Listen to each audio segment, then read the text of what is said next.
Hi hello నమస్తే అస్సలం వాలేకుమ్ welcome back to our channel vibe with Nadira. అందరూ ఎలా ఉన్నారు? మేమైతే చాలా బాగున్నాము.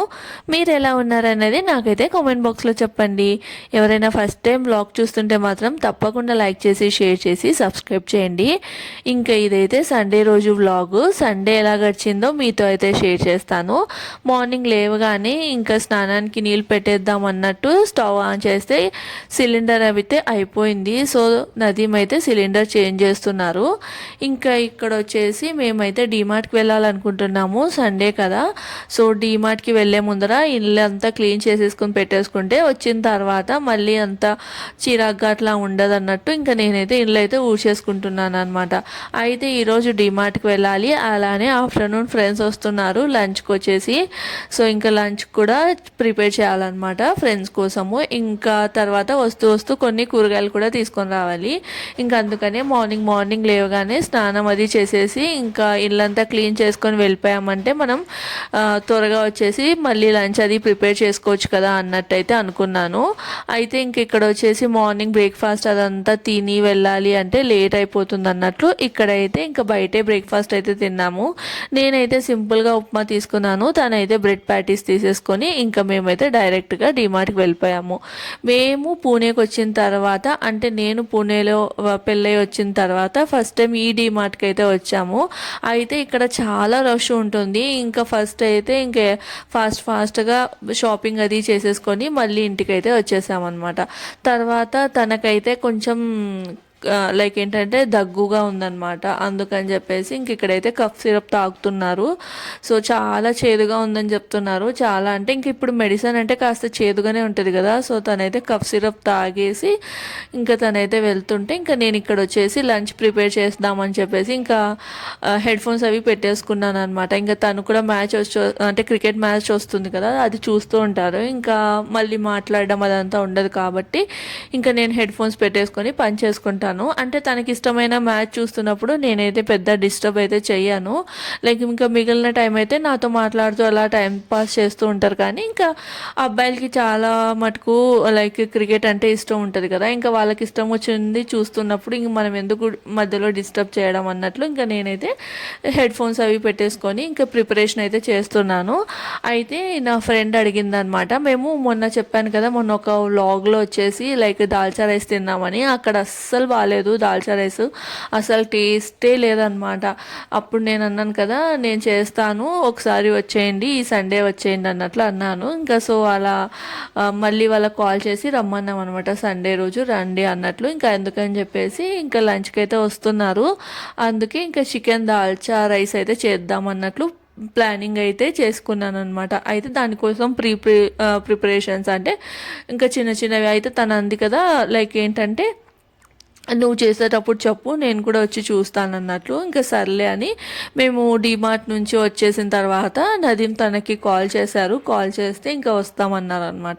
వచ్చేంత లోపల పప్పు అదంతా పెట్టుకుంటే ఫాస్ట్గా అయిపోతుంది కదా, ఇంకా చేసేటప్పుడు చెప్తే సరిపోతుందిలే అన్నట్లు ఇంకా నేను అవన్నీ చేసేసుకుంటున్నాను. అలానే ఓన్లీ ఇంకా దాల్చా రైసే బాగుండదు అన్నట్లు చికెన్ పకోడీ తర్వాత క్యారెట్ హల్వా అయితే చేస్తామనుకున్నాను. సో ఇంకా ఇప్పుడు చలికాలం స్టార్ట్ అయిపోయింది కాబట్టి ఇక్కడైతే మనకి చేసుకోవాల్సిన క్యారెట్స్ అంటే గాజర్ అయితే వచ్చి ఉంటాయి, రెడ్ కలర్లో ఉంటాయి. సో వాటితోటైతే మనము గాజర్ హల్వా చేసామంటే చాలా బాగుంటుంది. ఇంకా అదైతే తురమడం చాలా టైం పడుతుంది కాబట్టి నదీమ్ అయితే టీవీ చూస్తూ అంటే మ్యాచ్ చూస్తూ ఇంకా క్యారెట్ అయితే తురిమేస్తా అన్నారు. ఇంకా సర్లే అని ఇంక ఇక్కడ ఫస్ట్ వచ్చేసి ఆల్రెడీ నేను శనగపప్పు తర్వాత చింతపండు ఇవన్నీ నానబెట్టుకున్నాను. దాల్చా రెసిపీ ఎలా చేయాలి అన్నది కూడా మీతో షేర్ చేస్తాను. ఇంకా అంతలోపే ఫ్రెండ్స్ కూడా వచ్చేసారనమాట. అయితే ఇంకా రికార్డింగ్ పెట్టాను, బట్ ఏంటంటే వాళ్ళు మాట్లాడుతూ ఉన్నారు కదా, మళ్ళీ నేను ఎక్కువ లైక్ రికార్డింగ్ మీదే ఫోకస్ చేస్తే అంత బాగుండదు కదా. ఇంట్లో ఫ్రెండ్స్ అట్లా ఉన్నప్పుడు మాట్లాడాలి, వాళ్ళతో లైక్ ఎంగేజింగ్గా ఉండాలన్నట్టు ఇంకా నేనైతే ఇంకా పర్ఫెక్ట్ ఒక రెసిపీనే షూట్ చేస్తున్నా అన్నట్లు కాకోకుండా అన్ని రెసిపీస్ అయితే ఇందులో ఇంక్లూడ్ అయ్యి ఉన్నాయి. సో మీరైతే చూసేసేయండి. ఇక్కడైతే ఫస్ట్ చికెన్ పకోడీకి నేనైతే మ్యారినేషన్ చేసి పెట్టుకుంటున్నాను. ఎప్పుడైనా కానీ చికెన్ పకోడీ చేసేటప్పుడు మ్యారినేషన్ అనేది చాలా ఇంపార్టెంట్ కదా. సో అది 1 కిలో చికెన్ అయితే తెచ్చారు. అయితే దాల్చా రైస్లో ఎక్కువ చికెన్ అనేది పడదనమాట. అందుకని చెప్పేసి చికెన్ పకోడీ చేద్దామని అయితే అనుకున్నాను. ఫస్ట్ అయితే చికెన్ మసాలా అనుకున్నాం, కానీ మళ్ళీ వద్దులే, లైక్ చపాతీ చికెన్ మసాలా తిని దాల్చా రైస్ అసలు తినలేరు కదా. మెయిన్ వచ్చేసి దాల్చా రైసే తినాలనుకున్నారు కాబట్టి సో దాల్చా రైస్కి కాంబినేషన్గా చికెన్ పకోడీ అయితే చేద్దాం అనుకున్నాను. సో ఇంకా 1 కిలో చికెన్ తెస్తే అందులో 1/2 కిలోకి పైనే నేనైతే మొత్తము లైక్ మన ఏది మెత్తని కండలు ఉంటాయి కదా, అవన్నీ అయితే చిన్న కట్ చేసేసుకొని తీసేసుకున్నాను. దాంట్లో రుచికి సరిపడినంత ఉప్పు, పసుపు, కారం, అల్లం వెల్లుల్లి paste, Kashmiri red chilli powder, తర్వాత ధనియాల పౌడరు ఇవన్నీ వేసేసి ఒకసారి అయితే ఇట్లా కలిపేసుకోవాలి. అలానే నిమ్మకాయ కూడా పిండుకున్నాను. ఇంక ఇక్కడ వచ్చేసి కార్న్ఫ్లోర్ వచ్చేసి ఒక 3 టీ స్పూన్స్, అంటే మనం తీసుకునే చికెన్ ఎంత క్వాంటిటీలో తీసుకుంటామో సో దాన్ని బట్టి అయితే ఒక 3 to 4 స్పూన్స్ అట్లా తీసేసుకొని, అలానే మైదా కూడా ఒక 1 స్పూన్ మైదా అయితే వేసేసుకోవాలి. ఇంకా ఇవన్నీ వేసేసుకొని ఒకసారి అంతా కలుపుకోవాలన్నమాట. సో మళ్ళీ అయితే ఇప్పుడు లైక్ ఎగ్ ఇష్టపడే వాళ్ళు ఉంటే ఎగ్ వేసుకోవచ్చు, లేదు అంటే కన్నా కొన్ని లైట్గా వాటర్ స్ప్రింకిల్ చేసేసి వేసుకోవచ్చు. అయితే నేను ఇక్కడ ఎగ్ వేస్తున్నాను. ఎగ్ వేయడం వల్ల ఏంటంటే చికెన్ పకోడీ అనేది చాలా క్రిస్పీగా క్రంచీగా ఉంటుందన్నమాట. అందుకని చెప్పేసి ఎగ్ అయితే వేస్తాను. అయితే మనం బయట పెట్టేలాగా ఉంటే మాత్రం ఎగ్ అసలు వేయద్దు, స్మెల్ వస్తుంది. ఫ్రిడ్జ్లో పెట్టేలాగా ఉంటే మాత్రమే ఎగ్ వేయండి. సో నేనైతే ఇంకా ఎగ్ కూడా కొట్టేసి వేసేసి కలిపేసి ఫ్రిడ్జ్లో అయితే పెట్టేస్తాను.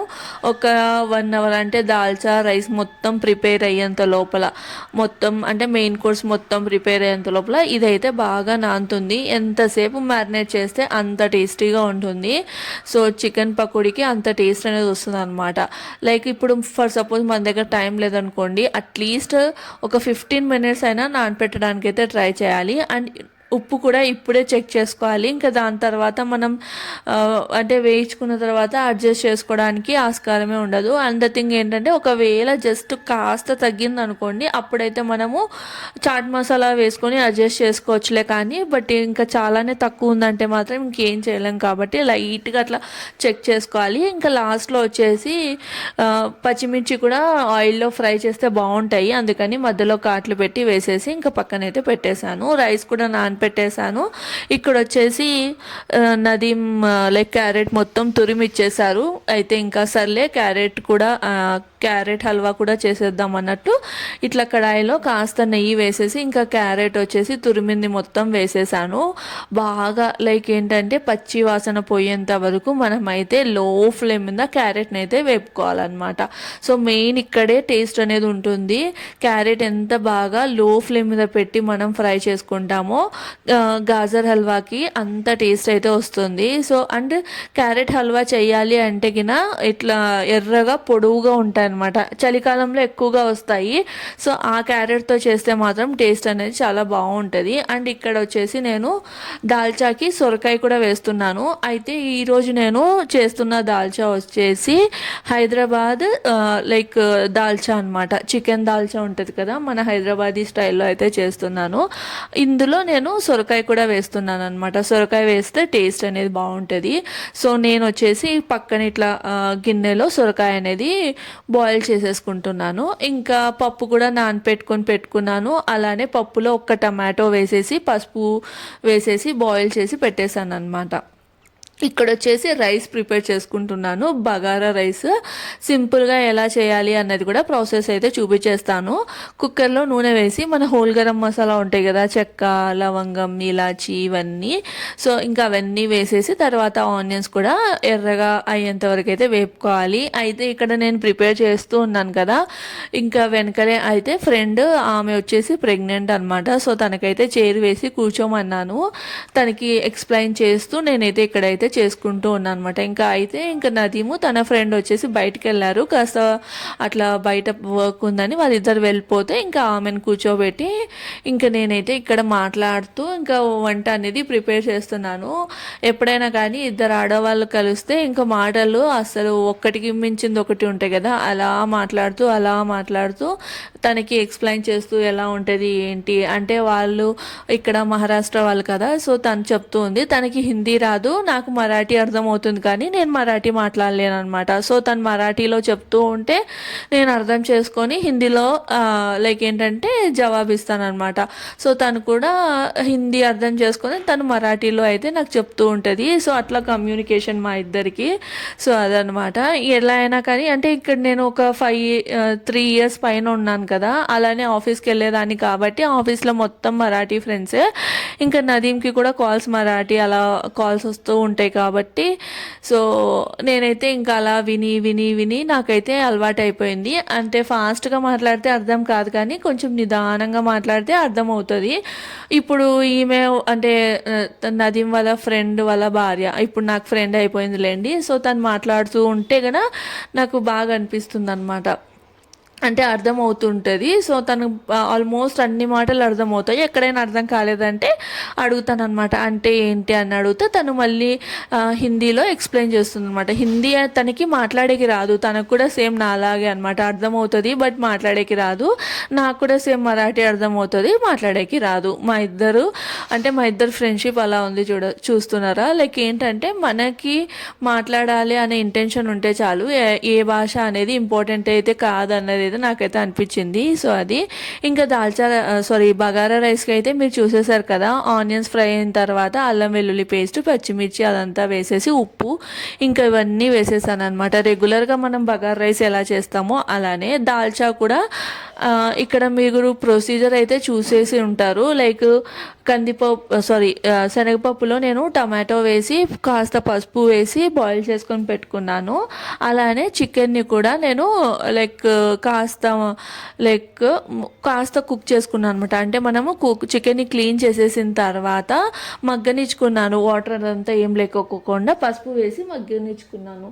అయితే ఇంకా తిరువాతకి రెడీ చేసి ఆయిల్ వేసేసి ఇంకా హోల్ గరం మసాలా, తర్వాత ఆనియన్స్ ఫ్రై చేసేసాను, తర్వాత అల్లం వెల్లుల్లి పేస్ట్ ఇవన్నీ ఫ్రై చేసేసి ఇంకా బాయిల్ చేసిన చికెన్ వేసేసి కాస్త అయితే మగ్గనిచ్చుకున్నాను. మళ్ళీ తర్వాత ఉడికించుకున్న మన సొరకాయ ముక్కలు ఉంటాయి కదా, సో సొరకాయ ముక్కలు కూడా వేసేసి మళ్ళీ ఫ్రై చేసేసుకొని ఉప్పు కారం పసుపు ఇవన్నీ వేసేయాలి. అలానే చింతపండు రసం కూడా నేనైతే లైక్ ఏంటంటే మన పప్పు ఉడికించుకున్నాం కదా, అందులోనే చింతపండు రసం కూడా పిండేసుకొని వేసుకున్నాను. అయితే హైదరాబాదీ దాల్చా ఎలా ఉంటుంది అంటే కాస్త గట్టిగా ఉంటుంది అనమాట. సో అవన్నీ వేసేసుకొని ఉడికించుకోవడమే. దాల్చా అయితే రెడీ. ఈ రెసిపీ అయితే జస్ట్ లైట్గానే రికార్డ్ చేశానులేండి. ఒక చికెన్ పకోడీ రెసిపీ మాత్రమే ఫుల్గా రికార్డ్ అయింది అంతే. ఎందుకంటే ఇంకా తను కూర్చున్నారు కదా, తనతో మాట్లాడుతూ అలా ఇంకా లైక్ ఈ వంటల మీద లైక్ ఏంటంటే ఈ రికార్డింగ్ మీద అంత ఫోకస్ అయితే చేయలేకపోయాను ఒక్కొక్క రెసిపీ మీద.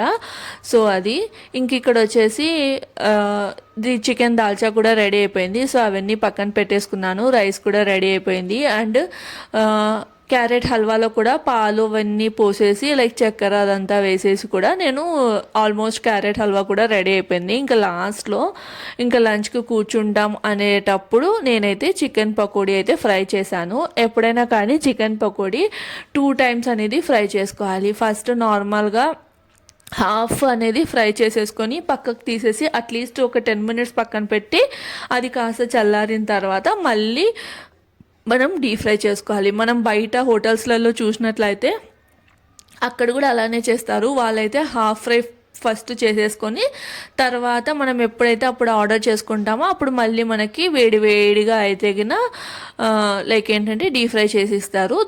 దానివల్ల మనకి వేడిగా ఉంటుంది, అలానే చాలా క్రిస్పీగా ఉంటుంది అనమాట. అది ఇంకా అట్లా లంచ్ చేసేసి ఒక 1 hour అయితే మేము అలా పడుకున్నాము. ఇంకా దాని తర్వాత ఇంకా నా ఫ్రెండ్కి లైక్ ఏంటంటే షాపింగ్ చేయాలంటే ఇంకా ఇక్కడ వచ్చేసి ఫినిక్స్ మాల్కి అయితే వచ్చేసాము.